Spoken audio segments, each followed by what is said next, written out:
I am Tiffany Sewell. I am the Permanency Roundtable Coordinator for the state of Colorado. I started seeing more and more kids that weren't finding permanency in that forever home, and I knew that this was my calling.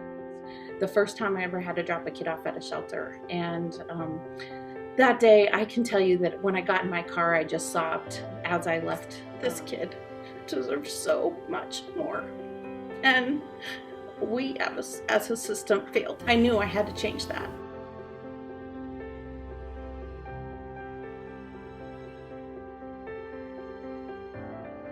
You know, if you say I love you but you don't show it, the child knows that.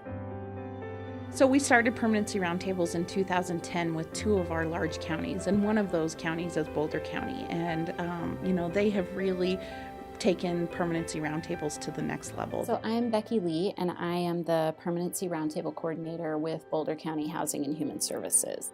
Youth make their own permanency plans, and sometimes they share them with us and sometimes they don't. So I think that sometimes we just maybe don't understand when there's a lot of sadness around not having it.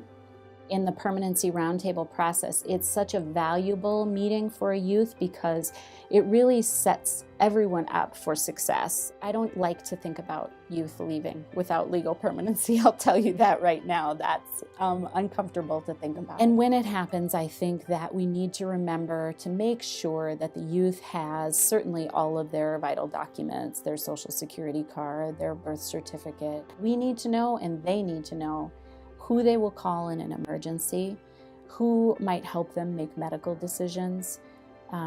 I think that there's a lot of complications that come from aging out of foster care without legal permanence. I really think it means staying put. It means not moving around, being able to stay at the same school, have the same friends. I think young people want as normal a life in foster care as they can possibly get. To always love you and treat you the way that you should in foster care, instead of as, a client or one of their paychecks.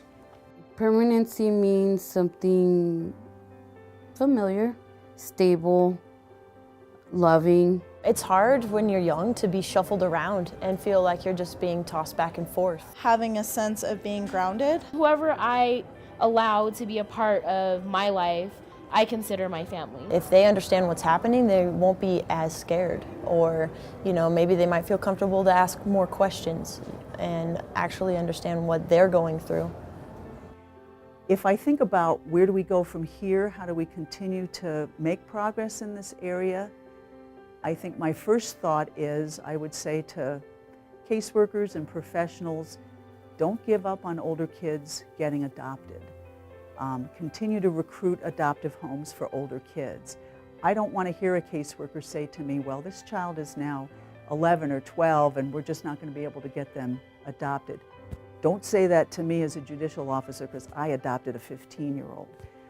So I really think we need to continue to make that a priority. Family is something that is standard, and we will find it for you, and that's going to happen sooner than later, and we're not going to take away your permanent connections. We're going to be there, and we're going to stand with your permanent connections, and that may not look like your birth mom or your birth dad, but it's somebody, and we will find somebody for you.